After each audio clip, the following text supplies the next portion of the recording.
नमस्कार शेतकरी मित्रांनो, इंडियन ॲग्रिकल्चर यूट्यूब चॅनलमध्ये मी अमर देव आणि आपल्या सगळ्यांचं स्वागत करतो. हे जे तुम्ही प्लॉट बघत आहात हे माझ्या घरचा स्वतःचा प्लॉट आहे. हे प्लॉटमधलं एक अर्ध्यापेक्षा जास्त काल उपटून नेलेला आहे. एक आता जवळजवळ 100 कॅरेटाचा माल इथं खाली राहिलेला आहे.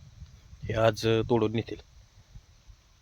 तर मित्रांनो हे रान होतं 30 गुंठ रानात मी 13 फेब्रुवारीला कोथिंबीरीची पेरणी केली होती. आज जवळजवळ 35 दिवस झालेला आहेत प्लॉटला. आणि मला ह्या प्लॉटचं इथं 400 कॅरेट माल निघेल.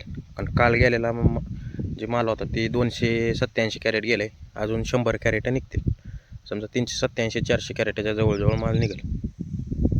ह्याच्यात मला ह्या प्लॉटमध्ये 80,000 रुपये आलेला आहेत. खर्च माझा झाला होता 20,000 रुपये.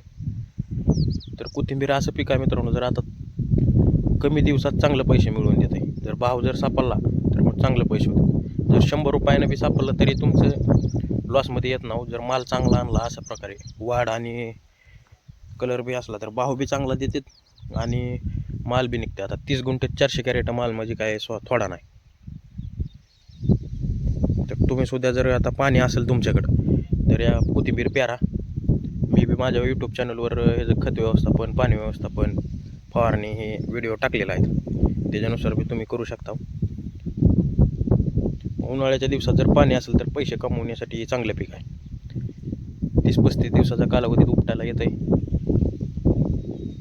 चांगलं जर आलं, भाव चांगला सापडला तरच मस्त पैसे मिळतात. फक्त पाण्याचं व्यवस्थापन, आता पाणी व्यवस्थापनमध्ये उन्हाळ्यात महत्त्वाचं आहे. मी मिनी स्प्रिंकलर केला होता. ह्या मिनी स्प्रिंकलर दोन्हीचं अंतर बघा, फक्त 15 फूट अंतर दोन्ही ह्या लाईनमधलं आहे. म्हणजे ह्या लाईनचं पाणी इकडे जाते, ह्याचं बी इकडे येते.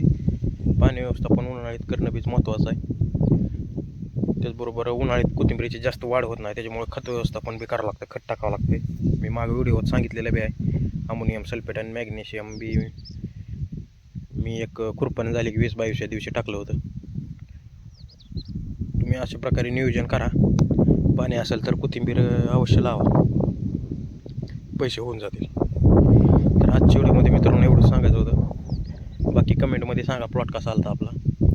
आणि चॅनलला जर सबस्क्राईब केलं नसेल तर चॅनलला सबस्क्राईब करून घ्या. धन्यवाद.